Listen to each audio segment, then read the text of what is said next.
রাজ্যের জাতীয় মানবাধিকার কমিশনের দল কলকাতায় এনএইচআরসির 3 সদস্যের প্রতিনিধি দল মুর্শিদাবাদের পরিস্থিতি খতিয়ে দেখতে আজই যাচ্ছে এনএইচআরসি। রাতেই কলকাতায় এনসিডব্লিউ চেয়ারপারসন, সকালেই মালদা রওনা জাতীয় মহিলা কমিশন টিমের। আগামীকাল মুর্শিদাবাদ যাবে এনসিডব্লিউর দল।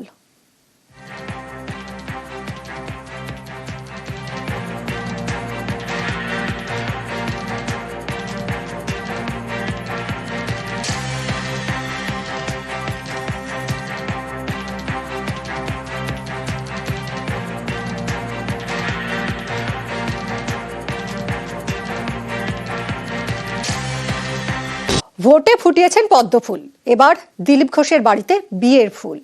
আজই নিউটাউনের বাড়িতে বিয়ে, গেরুয়া সংসারে নতুন সংসার। পাত্রী বিজেপি নেত্রী রিঙ্কু মজুমদার। ইকো পার্কে মর্নিং ওয়াক দিলীপ ঘোষের প্রায় রোজকার রুটিন। সেখানেই তাদের আলাপ জমে। মাঝে মধ্যেই ইকো পার্কে দেখা করতেন দিলীপ রিঙ্কু। ঘনিষ্ঠতা বাড়লে প্রেমের প্রস্তাব দেন রিঙ্কু মজুমদার।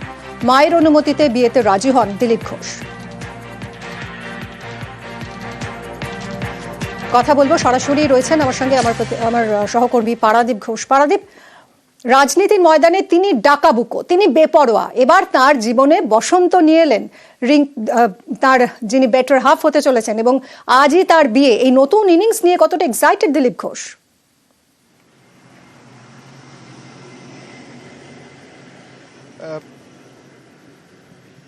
দেখো, তুমি যেরকম বলছিলে, আমারও একটা গানের লাইন মনে আসছে, প্রথম কদম ফুল ফুটলো বিয়ের ফুল। তো দিলীপ ঘোষের সঙ্গে তার বিয়ে নিয়ে একটু আগে আমার আলাপচারিতা হচ্ছিল, কথা হচ্ছিল ফোনে, এবং দিলীপ দা কিন্তু যেটা বলছিলেন, দিলীপ দাকে এতদিন আমরা একটা ভূমিকায় দেখেছি, রাজনৈতিক নেতার ভূমিকায় দেখেছি, এবং সেই প্রসঙ্গ মনে করিয়ে দিতে দিলীপ ঘোষ যেটা বলছিলেন যে জীবনে সব দায়িত্ব তিনি পালন করেছেন, সব কাজ তার করা হয়েছে, শুধু একটা দায়িত্ব, একটা কাজ তার বাকি ছিল, এবং সেটা হচ্ছে সাংসারিক কাজ, সাংসারিক দায়িত্ব।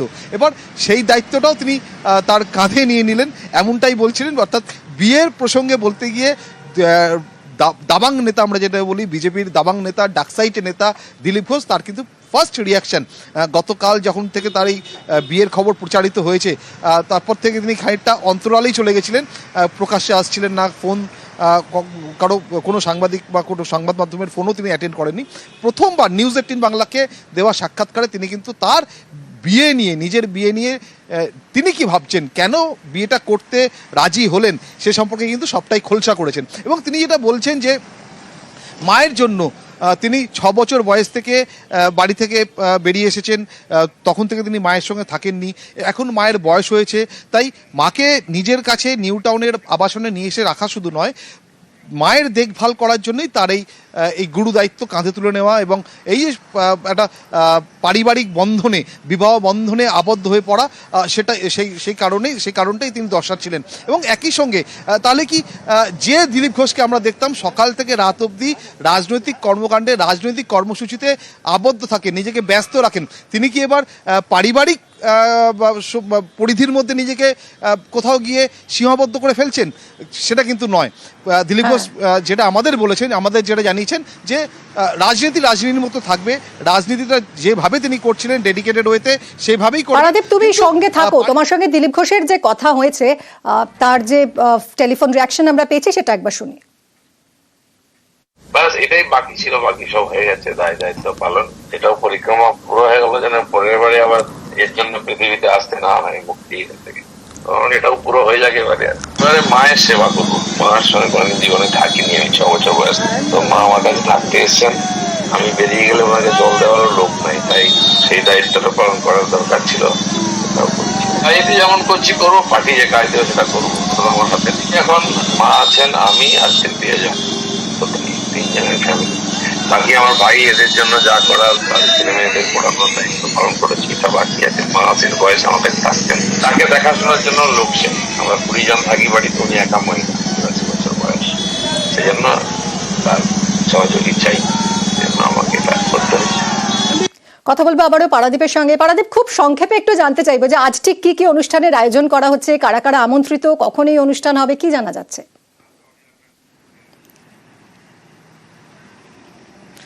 তোমাকে আরো একটা খবর দিয়ে রাখি, আগামীকাল কিন্তু দিলীপ ঘোষের জন্মদিন, এবং জন্মদিনের ঠিক আগের দিনটা আমরা জন্মদিনের প্রি সেলিব্রেশনে অনেক সময় ব্যস্ত থাকি, কিন্তু দিলীপ ঘোষের জীবনে দিলীপ ঘোষ সবসময় ব্যতিক্রম। দিলীপ ঘোষের জীবনের জন্মদিনের আগের দিনটা সেটা কিন্তু বিয়ের দিন হিসেবে উদযাপিত হবে, সেলিব্রেশন হবে। ইতিমধ্যে তার দেশের বাড়ি থেকে অর্থাৎ মেদিনীপুরের বাড়ি থেকে তার যারা আত্মীয় বন্ধুবান্ধব, ঘনিষ্ঠ বন্ধুবান্ধব যারা আছেন তারা আসতে শুরু করেছেন।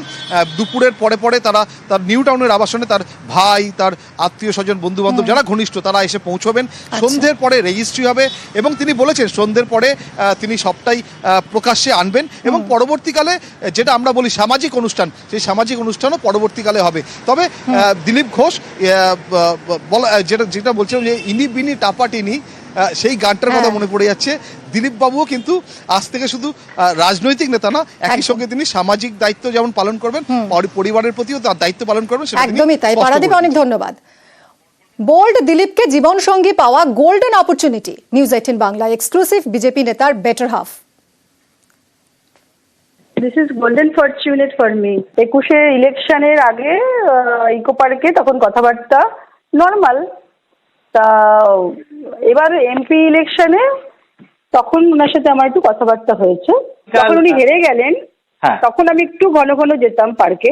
তখন মনে হলো এখন ওনার কাছে ভিড় কমে যাবে, পাওয়ারে তো মানুষ যখন থাকে তখন অনেক মানুষের ভিড় থাকে। তো এনিহাউ ওনাকে আমি মিড অফ সেপ্টেম্বর আমি যখন আমার সেটেলমেন্টের কথা ভাবি, তো ওনাকে আমি একটা জাস্ট প্রস্তাব দিই, কারণ আমার ক্রাইটেরিয়া ছিল নিউ টাউনের মধ্যে, আর তাকে পলিটিক্যাল হলে আমার পলিটিক্সটাকে সে অ্যালাউ করবে। তো এরকম নানা কিছু ভাবতে ভাবতে অ্যাপারেটলি তখন আমার মাথায় আসে যে আরে আমার কনস্টিটিউয়েন্সিতেই আছে মোস্ট ব্যাচেলার, অনেস্ট আছেন, বোল্ড আছেন, তো ওনার এই সমস্ত প্রিন্সিপালগুলো আগেই ভালো লাগতো। তখন আমি মনে হলো আমি ওনাকে প্রস্তাবটা দিয়ে দেখতে পারি।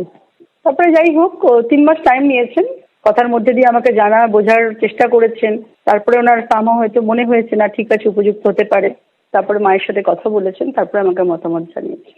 হ্যাঁ একদম, আমি আপ্লুত, আমি গর্বিত। বাড়িতেই হবেন, বাড়িতেই হবে, লিমিটেড সার্কেলের মধ্যে, কারণ উনি তো ভীষণ নন মেটেরিয়ালিস্টিক, ভীষণ simple, down to earth, humble, এবং আমিও তাই। শো অফে অতটা বিলিভ করি না। তো মেইন বৈদিক মতে যেটা প্রয়োজন, আগামী জীবনটা যাতে সুন্দর হয়, তার জন্য আমাদের হিন্দু মতে তাকে আমরা প্রায়োরিটি দিচ্ছি, বৈদিক মতে হওয়াটা। দিলীপ ঘোষের বিয়ের গুঞ্জনে গতকাল শোরগোল পড়ে যায় সোশ্যাল মিডিয়ায়। এক্স হ্যান্ডেলে ইঙ্গিতপূর্ণ পোস্ট দেন কুণাল ঘোষ। পরে অবশ্য নাম নিয়ে দিলীপ ঘোষকে শুভেচ্ছা বার্তা তৃণমূল মুখপাত্রের।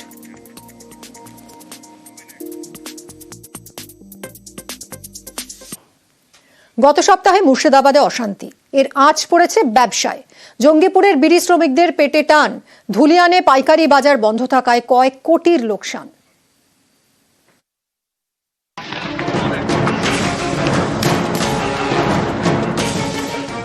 ওয়াকফ আইনের বিরোধিতার নামে তাণ্ডব। গত শুক্রবার এবং শনিবার মুর্শিদাবাদের শামশেরগঞ্জ, ধুলিয়ান, সুতিতে অশান্তির আগুন জ্বলে। এর আঁচ পড়েছে ব্যবসায়। এখন পরিস্থিতি ঠিক হয়েছে? হ্যাঁ, অনেকটাই ঠিক হয়ে গেছে।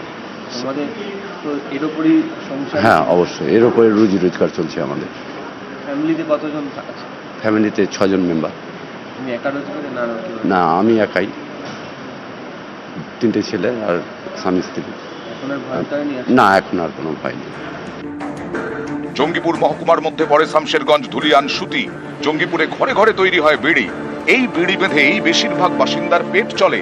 অশান্তির জেরে শনিবার থেকে বন্ধ হয়ে যায় সেই বিড়ি বাঁধার কাজ। জঙ্গিপুর মহকুমাতেই বিড়ি শ্রমিক প্রায় 9 লক্ষ।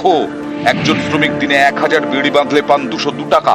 শনিবার থেকে বুধবার এই 5 দিন তাদের বিড়ি বাঁধার কাজ বন্ধ ছিল। বৃহস্পতিবার থেকে আবার বিড়ি কারখানা খুলেছে, কাজ শুরু করেছেন শ্রমিকরা। এখন ঠিকঠাক? এখন আমাদের ঠিকঠাক। পরিবারের রোজগারে কজন? আমাদের পরিবারের রোজগার ধরেন আমার উপরেই নির্ভর করে। কতজন সদস্য? আমাদের বাড়িতে সদস্য হচ্ছে 10 জন। পুরোটা আপনার উপর? আমার উপরে। যদি এইভাবে আমাদের বন্ধ হয়ে থাকে তো আমরা তো অনাহারে মারা যাব। তবে পরিস্থিতি ধীরে ধীরে স্বাভাবিক হতে শুরু করেছে এবং সেই স্বাভাবিক পরিস্থিতিকে সামনে রেখে পুনরায় যাতে এই এলাকার অর্থনীতিকে চাঙ্গা করে তুলতে পারা যায়, সে কারণে ফের নতুন করে বিড়ির যে কারখানাগুলি তৈরি করা হচ্ছে যেখানে বা প্যাকেজিং করা হয় যেখানে, তার সমস্ত কিছুর কাজ শুরু করতে পারা গিয়েছে। তবে আনুমানিক যে হিসেব এখনো পর্যন্ত পাওয়া যাচ্ছে তাতে গত এই 5 থেকে 6 দিনের এই অশান্তির কারণে প্রায় 40 কোটি টাকারও বেশি ক্ষতি ঘটনা ঘটেছে। বিড়ি ফ্যাক্টরি বন্ধ থাকা মানে শ্রমিকদেরও কাজ বন্ধ, উভয়ই কিন্তু ক্ষতিগ্রস্ত হচ্ছে, শ্রমিক থেকে মালিক থেকে।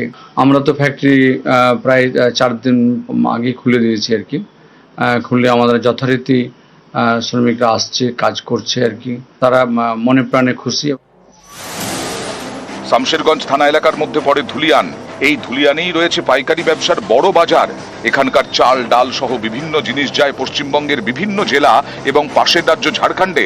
অশান্তির জেরে এখানকার অনেক দোকানে ভাঙচুর, লুটপাট চালানো হয়, ফলে শনিবার থেকে বন্ধ হয়ে যায় বাজার। ব্যবসায়ীদের দাবি, এর জেরে কয়েক কোটি টাকার ক্ষতি হয়েছে। বৃহস্পতিবার থেকে বাজার খুলেছে। ক্ষয়ক্ষতি তো স্বাভাবিক হবে, বন্ধ থাকলে, বাজার বন্ধ থাকলে ক্ষতি হবে। প্রায় অনেক টাকা ক্ষতি হয়েছে ব্যবসায়ীদের, দোকান বন্ধ থাকার। এখন স্বাভাবিক চালু হয়ে গেছে, মাল যাওয়া আসা করছে এখন। এটা ধুলিয়ান ব্লক হাসপাতাল। এই হাসপাতালের আউটডোরে রোগী প্রায় নেই বললেই চলে। শুক্রবার এবং শনিবার অশান্তির পর থেকে এই হাল বলে দাবি। এখন শান্তিপূর্ণ পরিস্থিতি, স্বাভাবিক, শান্তিপূর্ণ। আমাদের হাসপাতালে গড় আছে প্রায় 300-র উপরে মানুষ আসেন চিকিৎসা পরিষেবা নিতে, 300-র উপরে গড়। এখন এই কয়েকদিনে একটু মানুষ একটু বাড়ি থেকে কম বেরোচ্ছেন, তাও আমাদের হাসপাতালে গড় প্রায় 100 জন মতো আসেন। এই পরিস্থিতিতে আসছেন 100 জন মতো। হাসপাতালে রোগী নেই, ওষুধের দোকানে স্টক নেই, অনেকেই হোলসেলারের থেকে ওষুধ আনতে পারেননি। বহরমপুর শহর থেকে জীবনদায়ী ওষুধ আসছে না ধুলিয়ানে।